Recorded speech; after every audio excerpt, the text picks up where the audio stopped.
हे तुमच्या हातात काय आहे? 15 कोणती कंपनी आहे? प्रिव्ही कंपनीचं प्रिव्हिट 315.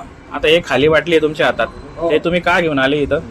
हे आम्हाला याचं रिझल्ट चांगलं भेटलं, एकदम मस्त दिसतं काळात. म्हणजे काय, म्हणजे अनुभव कसा घेतला तुम्ही? शेतात काय कसा केला होता? हे ते आमच्या पहिल्याने मूठ खत केलं ना, ते त्याच्यापेक्षा याचे एकदम रिझल्ट चांगला आहे. म्हणजे तुम्ही काही क्षेत्रामध्ये दुसरे खतं वापरले होते आणि जे उरलेलं क्षेत्र होतं त्याच्यात फक्त आपला कंपनीचा प्रिव्हिट 315, प्रिव्ही कंपनीचा प्रिव्हिट 315 हे वापरलेला होता. याच्यासोबत तुम्हाला trace element, amino acid, vitamin, silicon सगळे भेटले. ज्या ठिकाणी तुम्ही वापरला होता त्या ठिकाणी कपाशीची जी क्वालिटी आहे कशी आहे? एकदम सुंदर आहे आणि असे काळीत होऊन दिसते, पट्ट्याचे पट्टा समजून जातो. बरं, तुम्ही खाली वाटली याच्यासाठी घेऊन आले की मला हेच औषध परत द्या. तर बाकीच्या शेतकऱ्यांना काय सांगू इच्छिता तुम्ही? मी सांगितलं त्यांना की तेच बरोबर वापरले पाहिजे की नाही? वापरले पाहिजे. धन्यवाद.